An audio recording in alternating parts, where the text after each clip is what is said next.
All right. We got Unit 9, Lesson 1. Talk about Riemann sums to approximate areas under curves. So, I'm giving you velocity, and actually, I ask you to approximate the integral under velocity. So, we're approximating the area under velocity the following ways, using subintervals indicated by the data. What would these approximations represent in the real world? So my first question is like, what does this represent in the real world? And we know that this is displacement. How do I know that? Because if I were able to do this, I would take the antiderivative of v, which is x, plug in 0 and 8, x of 8 minus x of 0. That's change in position. That's displacement. There's my answer. But now we're going to go ahead and approximate this actual displacement with limited information using a left-right trapezoidal Riemann sum. So, left Riemann sum. Let's first just identify our base lengths for our rectangles from 0 to 2, from 2 to 3, from 3 to 5, from 5 to 8. We will use those for all three. Just go ahead and label the base lengths of 2, 1, 2, and 3. Now for a left Riemann sum, I'm using the heights on the leftmost point. So I got a 2 by negative 2 rectangle, I got a 1 by 0 rectangle, I got a 2 by 3 rectangle, and I have a 3 by 7. I honestly don't care about what this number is equal to. Might as well find it though. You can use your calculator to do these calculations really quickly. I have really low mental energy right now. 2 times negative 2 plus 6 plus 21. 23. Right Riemann sum.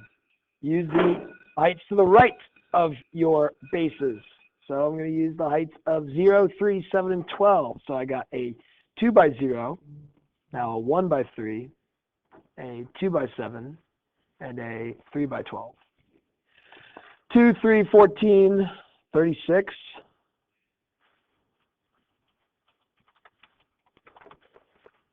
55.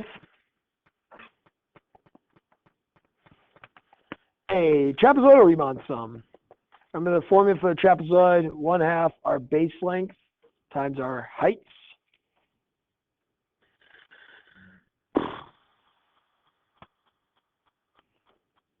There it is. So, stay with me. First, 1/2, my base length is 2, heights are negative 2 and 0. Second, 1/2, base length of 1, heights are 0 and 3. Third, base length is 2, heights are 3 and 7. Last, base length is 3, heights are 7 and 12. Do the calculations. I got negative 2 plus 1/2 times 3. I should have just said 3/2. Oh gosh, I'm all over the place. Plus 10 plus 3/2 times 19. 38. Fantastic.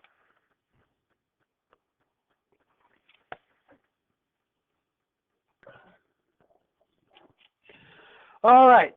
Given V prime is positive and V double prime is positive, are your approximations over or under the actual? All right. So let's just make sure we can see what something that's positive and concave up it looks like. Now, how do I know it's increasing concave up? I just remember first derivative, increasing, decreasing, second derivative, concave up, concave down.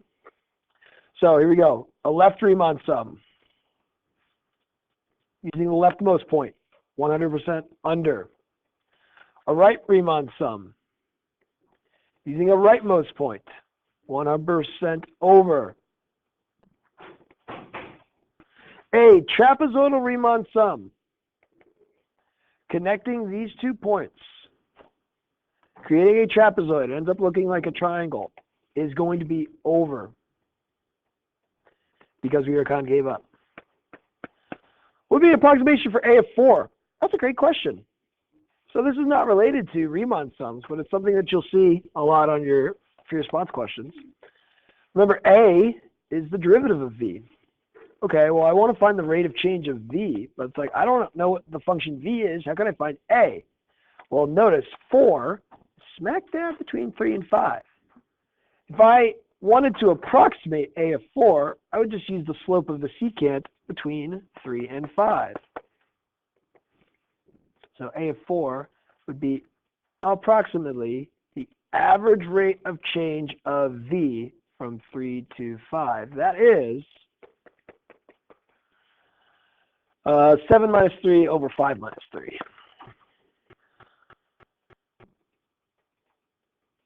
Which is 4 halves, which is 2. Okay, so that'd be an approximation. Use your right Riemann sum to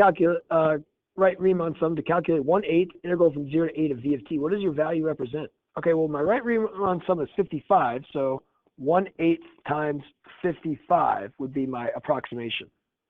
What does this value represent? Well, remember, 1 over b minus a, integral from a to b of something, is an average, whatever it is.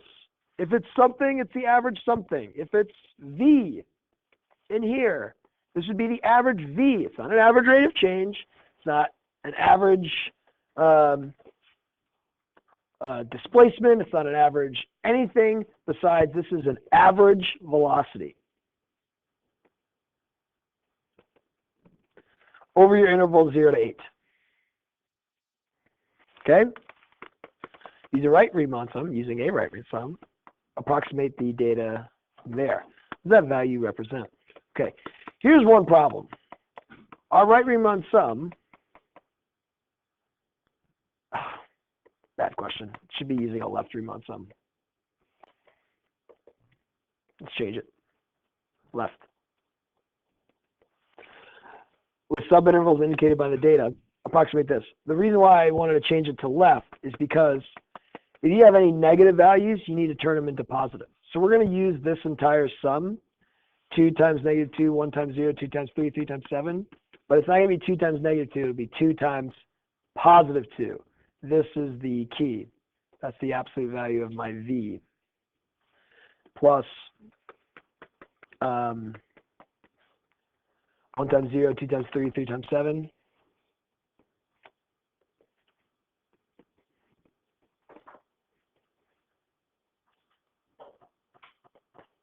Is that it? Yep. So, what? It would just be like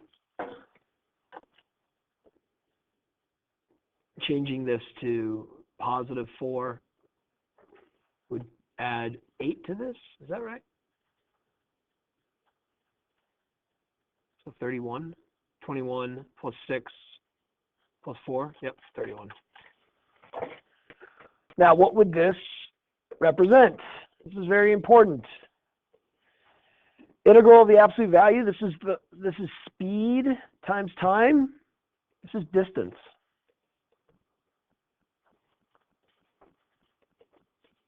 Notice the distance and the approximation for my displacement using the left Riemann sums are different. Now, what would be the actual value of the integral from 0 to 8 of a and 1/3 integral from 2 to 5 of a? Well, I remember that actually the antiderivative of a is v. So I can actually take the antiderivatives of these, v, and find the change between 0 and 8, just v of 8 minus v of 0. V of 8 minus v of 0 is 12 minus -2. Get my answer 14. What is this? Well, what did I do? Found the change in velocity.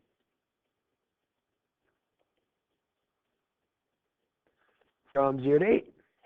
That would probably be a better explanation for what's going on rather than saying that it's the area under the acceleration curve. That means nothing to you. The area under acceleration, accumulated area under acceleration ends up being the change in the antiderivative, change in velocity.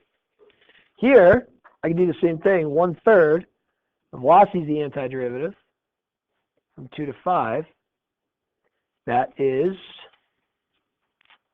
v of 5 minus v of 2, which is 7 minus 0.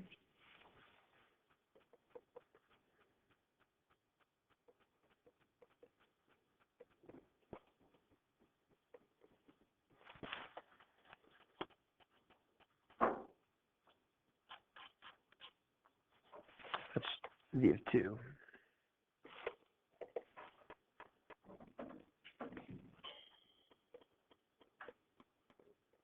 That's 7/3. What is that? Now you might be thinking, oh, it's got to have to do something with velocity, okay? Because we use velocity. But in this situation, and this is why like integrals and antiderivatives are confusing, this is the form of 1 over b minus a, integral from a to b of something. This is going to be the average something. This is actually, the explanation would be the average acceleration from 2 to 5. It's the average rate of change of velocity. You could say that.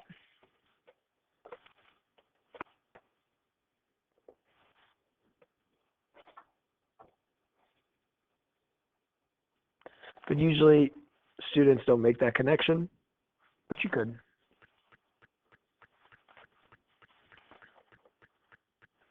Okay. So you could say this is the average velocity or the average rate of change of position. I don't want you to do that though. Just stick with 1 over b minus a, integral from a to b of something is the average something. All right, now I got f's. Okay. Midpoint Riemann Sum. 3 subintervals. All right, so 3 subintervals, 3 objects. 3 widths is going to be from 1 to 5, 5 to 9, 9 to 13. I don't know why I'm using red, but whatever. I'm going to use the heights in the middle. The middle of all of these is already given to us. It's 6, 4, and 2. The widths of all these are all 4. So 4 times 6 plus 4 times 4 plus 4 times 2. So 24, 16, 8. Oh, gosh. 24 and 24, 48. I just can't do anything right now.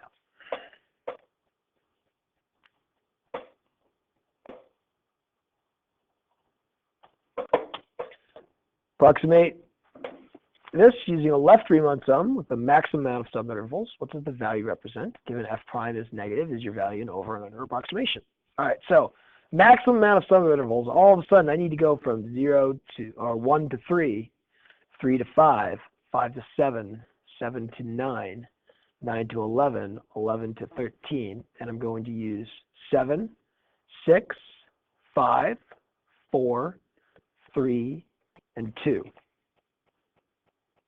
Okay, so 2 is my consistent width. Now what you find is if you have a consistent width, this is a shortcut. You can just factor out that consistent width.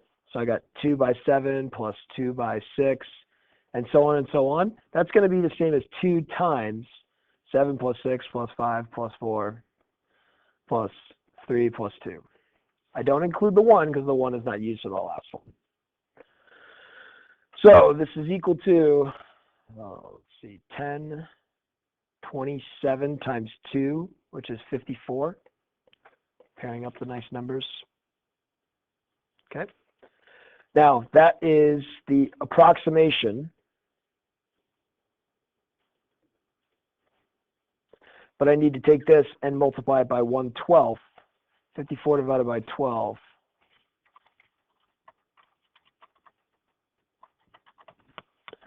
$4.5. Sure.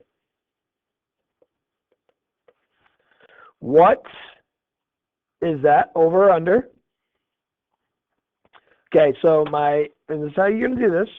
Decreasing function using a left Riemann sum. We'll use the highest values. So I'm always using the biggest values of a decreasing function. I can tell the area is definitely over my actual. So this is an over approximation. And what does it represent? This would be the average f. The average f from 1 to 13. What does that mean? Well, it's like the average rate of change of big F. This is why I tell you not to do that.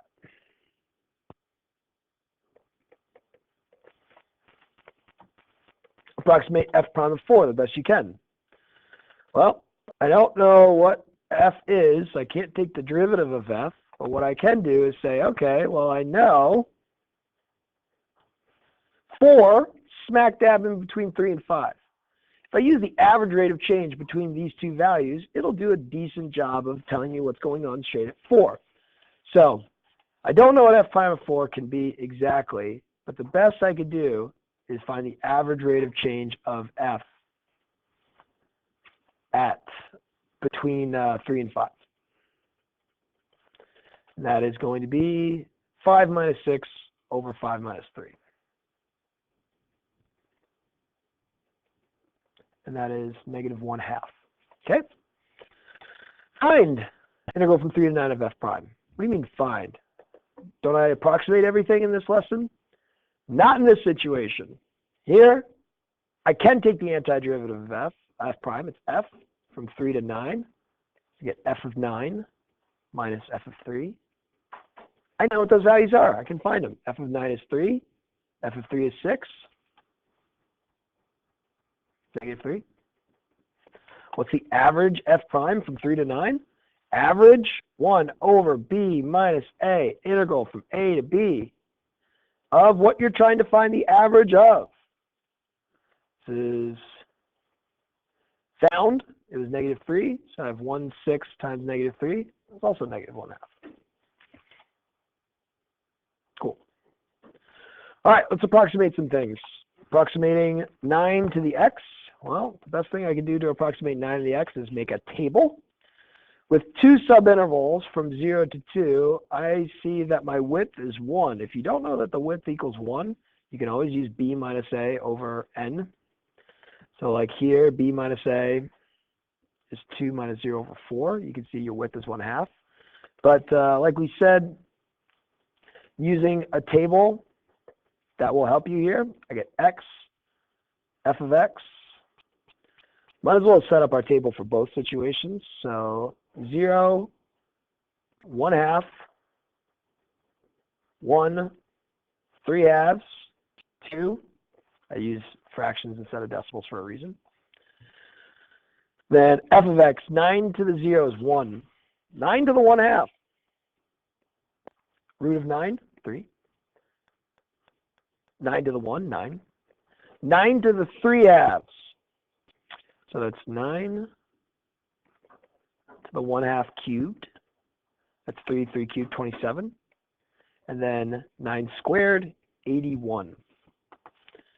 Okay, right Riemann sum. 2 subintervals. I got 0 to 1 of 9.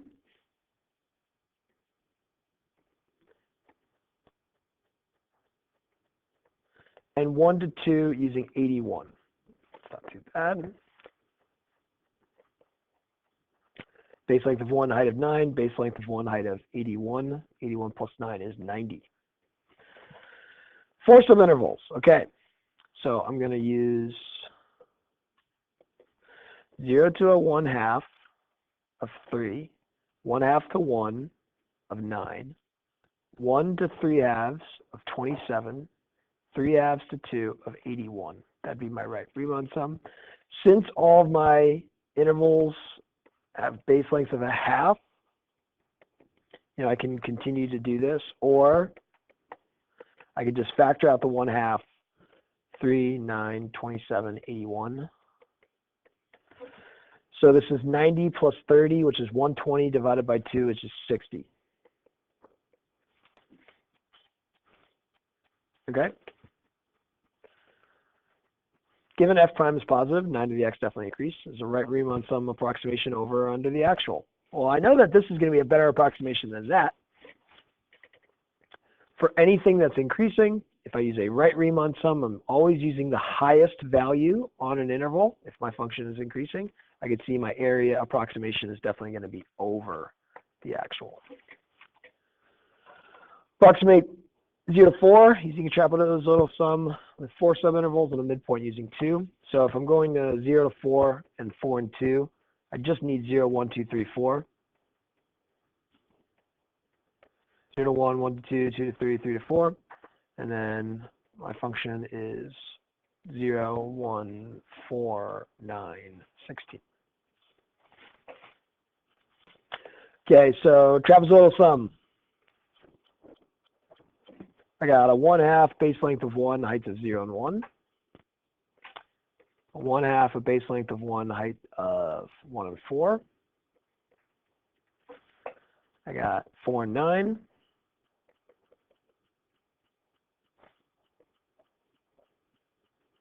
And then a 9 and 16. Now, what you'll find, and this is a shortcut formula, but base lengths are all consistent. You can just pull out the 1/2 and the 1, and then you have 0, 1, plus 1, plus 4, plus 4, plus 9, plus 9, plus 16. You end up with double all of your middles and one of your outsides. So I can just like first plus last plus double all your middles. If that's important to you, you can do that, but I don't know. You don't have to. 18 plus 16, 34, plus 8, 42, 44 divided by 2, 22. Midpoint sum with 2 intervals. So with 2 intervals, I'm going to go from 0 to 2, so my base length is 2. My height is in the middle, 1. I'm just going to show you 0 to 2, height of 1. 2 to 4, height of 9. Second base length is 2, height of 9. 2 plus 18, 20. Knowing f of x is x squared, use sign analysis of f prime and f double prime to determine if your trapezoidal sum is over or under actual. Well, f prime is equal to 2x. If we're talking about 0 to 4, f prime is positive. F double prime is 2. That's positive. We know x squared is increasing concave up. I just want to make sure you did that. So, increasing concave up, trapezoidal Riemann sum over.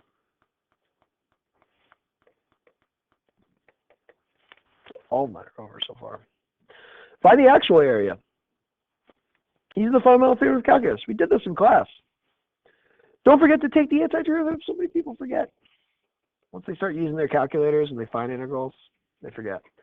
4 cubed, 4, that's 64. 64 thirds. What's 64 thirds?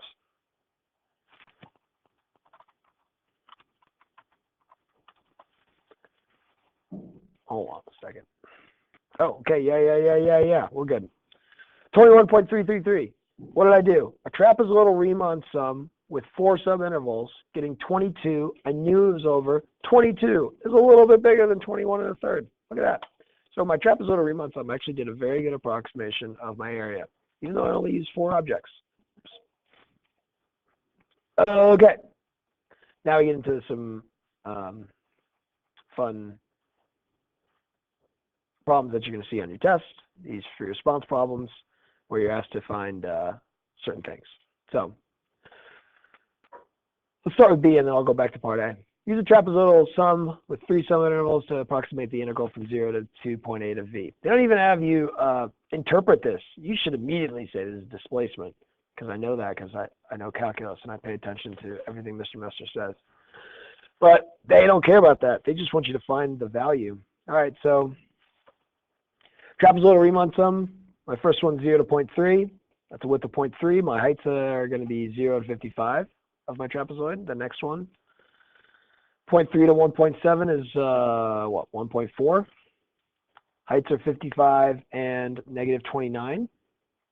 And the last one, 1.7 to 2.8 is 1.1. Heights are negative 29 and 55. Now, if this is free response, this is a good lesson learned. And let's say this is no calculator. Read it. they have to accept this answer as a unsimplified answer. So like, don't do any work. I'm not going to do any work because I don't want to.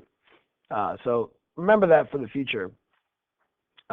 Don't do massive amount of calculations if it's going to waste time. Justify why there must be at least one time t from 0.3 to 2.8 in which v prime, the acceleration of the particle, equals 0. Well, I notice these 2 points. I am told v is differentiable.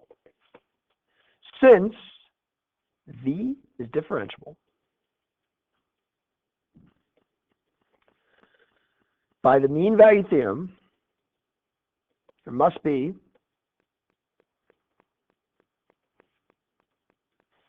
a tangent slope of v,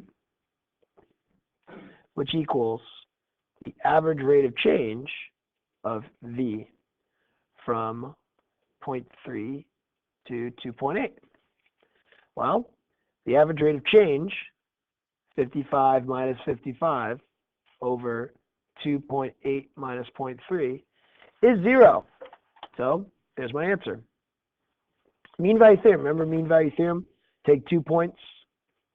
If you are differentiable, connect them in a smooth way, you're guaranteed to have a tangent slope that is equal to your secant slope.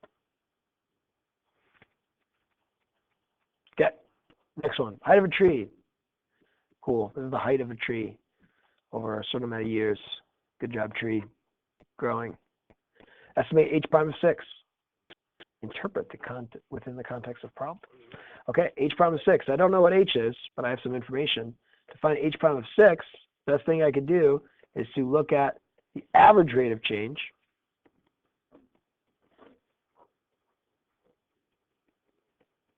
of h from 5 to 7. So that's 11 minus 6 over 7 minus 5. 5 halves. What is that? What am I dividing? Meters per year. Interpret the meaning. Approximately the growth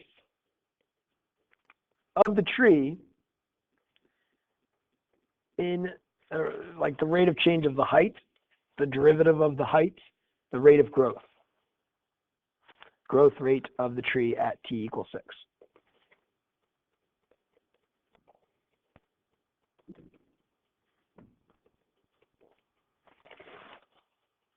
Explain why there must be one time between 2 and 10, which the derivative is 2. I'm going to show you so many of these because these are so common. Between 2 and 10. Am I told the function is differentiable? Heck yeah, I am. You got to make sure you write that down. So I got, guarantee you, since the function is differentiable, by the mean value theorem, there must be a t between 2 and 10.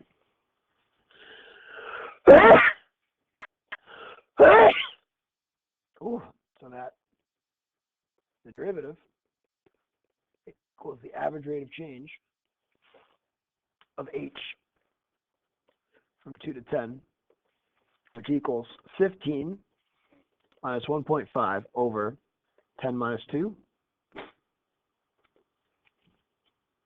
Oh, nope, this isn't going to work. They got me, but I will not get got. Watch. If I do this calculation, it doesn't end up being 2. It's like, yeah, why?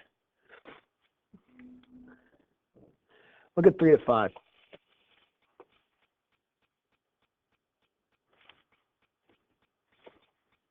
Look at 3 to 5. Let's change this from 3 to 5. 3 to 5 is definitely between 2 and 10. 3 to 5. 6 minus 2, 5 minus 3. This is the first time they did this. Any free response question. These are from old years. This is the first time they had you look inside your interval. They usually give you numbers so that when you just go ahead and use those two numbers, like you figure it out right away. Not this case. I'm tricky. Use a trapezoidal sum. Form subintervals indicated by the data in the table to approximate the Average height of the tree. Oh, yeah. 1 over b minus a. Are you going to remember that? To find the average h will be 1 over b minus a, integral from a to b of h. They're tricky here. You have to pay attention. So this is going to be 1/8. Okay. Oh, this is going to be a lot of calculations. Again, you don't have to do them all. You just have to write them down. So 1/8 times my first trapezoid from 2 to 3 has a base length of 1, heights of 1.5 and 2. 1/2, base length of 1, heights of 1.5, 2. Second one, base length is 2, heights are 2 and 6. Third one, base length is 2, heights are 6 and 10, 6 and 11. Next one, base length is 3, heights are 11 and 15. And that's 1, 2, 3, 4, and we're done. Do you have to calculate that? No, leave it.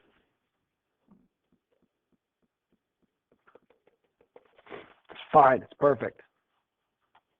Next, tanks, 10 feet. That's the height of the tank. The area of a horizontal cross-section of the tank. Height 8 is given by the function a, where a is measured in square feet. This is like a great problem. This is how they like get you. This is like a curveball question, and you have to really understand what's going on. The function is continuous and decreases. The function is decreasing.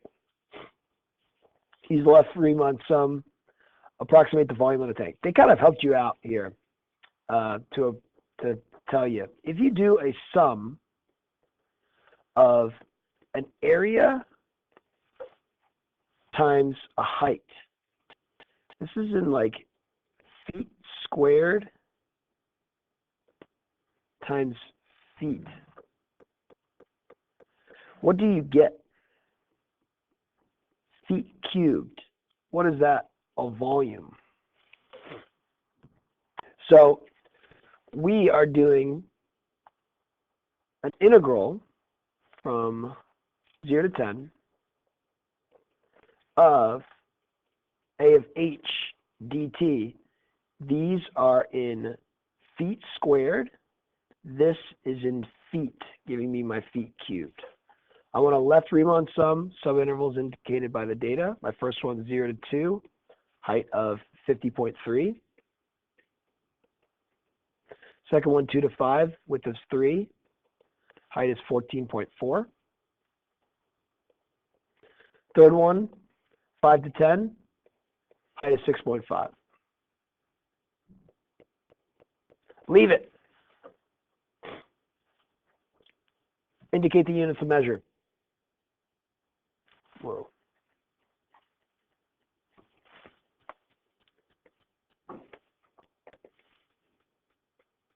Cubic feet. B. This is the approximation in part A. Overestimate or understate the volume of the tank. Well, let's see. A is decreasing. If I use a left Riemann sum for a decreasing function, my left Riemann sum is going to be over. What is my reasoning? My reasoning is not because we're concave up. My reasoning is not because we're concave down. My reasoning is because a of h is a decreasing function.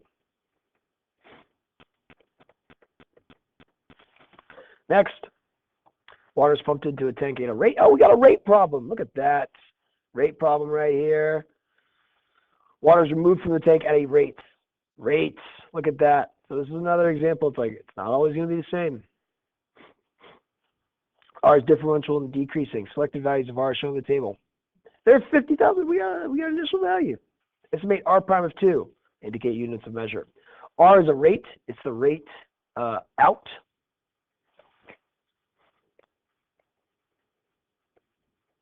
Here's W rate in. Okay. R prime of 2. I don't know what R is. The best I could do to approximate R prime of 2 is to look at the average rate of change of R from 1 to 3. That's going to be 950 minus 1190 over 3 minus 1. Oh, what is that? This has to be a calculator question. Negative 120. What are the units? Well, rate is a derivative. It's in liters per hour. This is liters per hour per hour. This is liters per hour squared. It's like an acceleration. They don't want you to interpret it, but this would be the rate of change of the rate. The rate of change of the rate at which water is pumped out of the tank or removed from the tank. Part B, left Riemann sum. Estimate the total amount of water removed. So we are estimating a total out. That'd be an integral of our rate out from 0 to 8. We're using a left Riemann sum. All right, so 0 to 1, width of 1, height 1340, 1 to 3, width of 2, height of 1190, 3 to 6, width of 3, height of 950, 6 to 8, width of 2, height of 700. Leave it. Overestimate or underestimate. Functions decreasing. A left Riemann sum for a decreasing function is over. Give a reason for your answer. R is decreasing.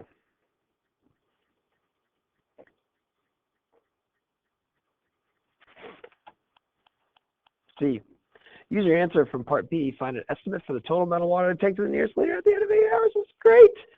A total amount at 8th hour is equal to our initial amount plus our total in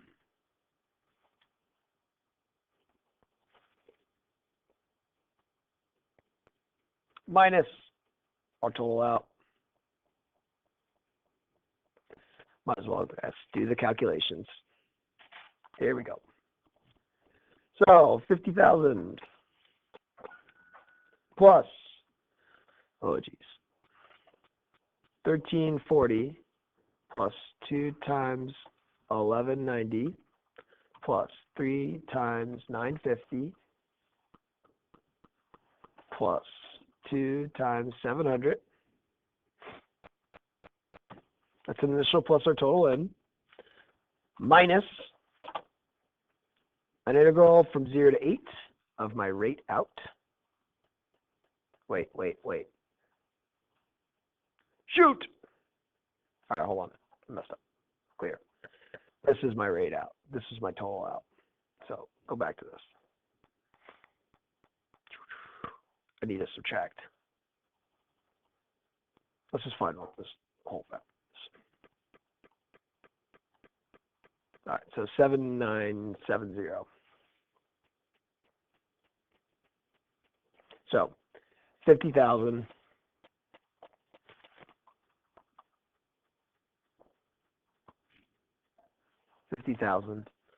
plus my total in, that's my integral of W. W is the rate in. 2,000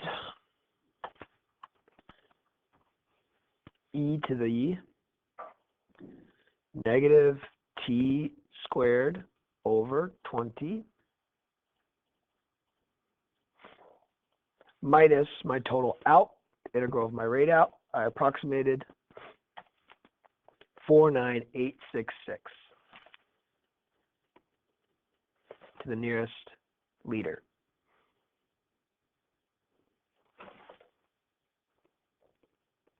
Approximately. Joanna, she's jogging. Estimate V prime is 16. 16 smack dab in between 12 and 20. Look at that. So, approximately equal to the average rate of change of V between 12 and 20, which is 240 minus 200 over 20 minus 12. 40 over 8, which is 5. They don't ask for units. They just ask for that estimation. We're good. Explain the meaning of the definite integral in context of the problem. Distance. Meters per minute times minutes. It'd be meters per minute times minutes, right? This is an infinite sum. Meters per minute times minutes. That's going to be meters. Approximate it. Okay, here's the key. Velocity. If it's ever negative, make it positive. Okay, right Riemann sum. First one, 0 to 12, using the height of 200 on the right.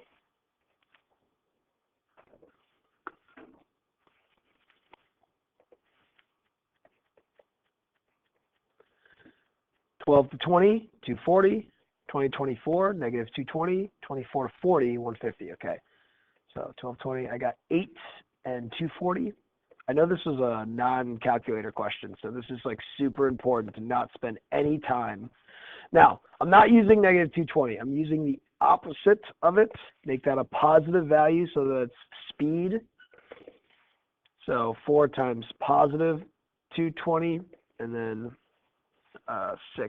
16. Don't spend any time doing this. There's a no calculator question.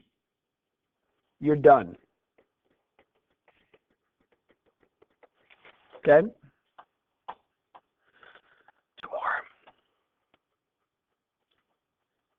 Okay, we got train A, running back and forth. Trains A, velocities are that. Okay. Time t equals 2. Train A's position is 300 meters east of the origin station. Okay, gotcha. The train is moving to the east. Write an expression involving an integral that gives the position of train A and the origin at time t equals 12. Use a trapezoidal sum to approximate that.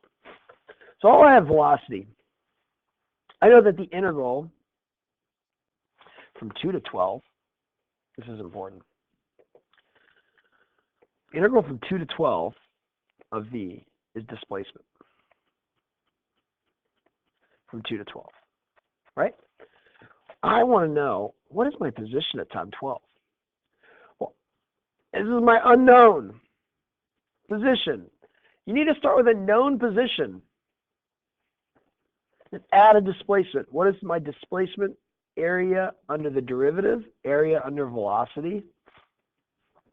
This is a good question. This would be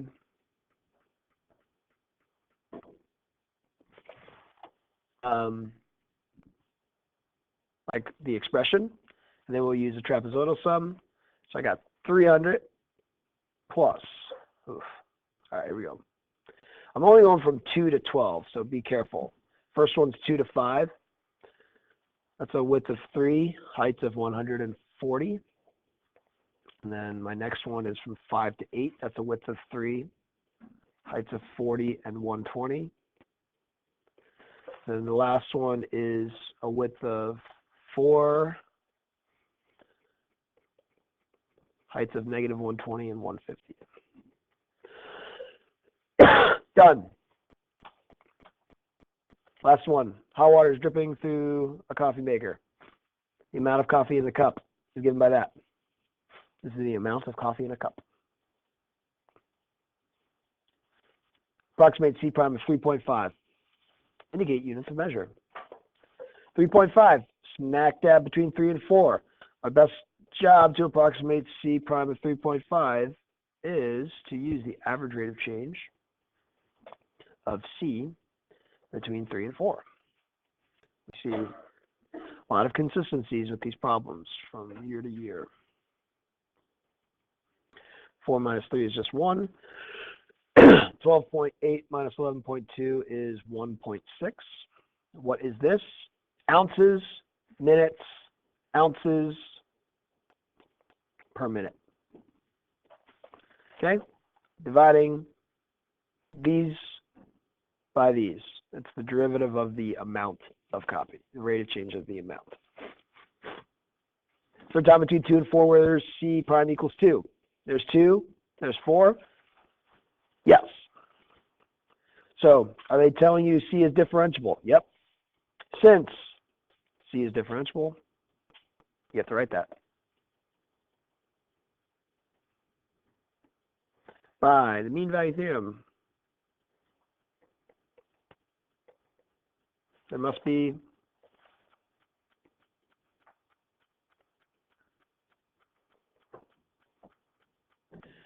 a derivative that equals the average rate of change of C from 2 to 4, which equals 12.8 minus 8.8 over 4 minus 2, which is 2. 4 divided by 2. T has to be between 2 and 4.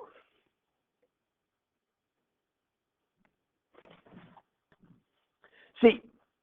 Use a midpoint sum with 3 bit intervals to approximate this. 1/6 integral from 0 to 6 of C is the average C. So the average C is the average amount of coffee from 0 to 6 hours.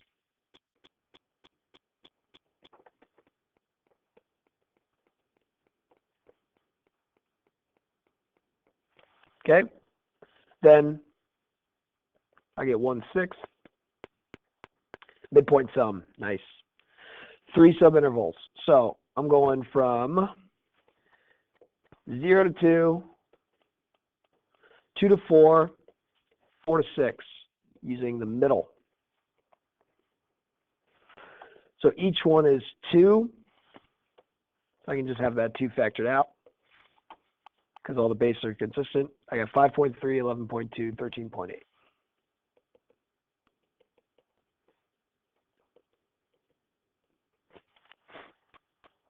Done. All right.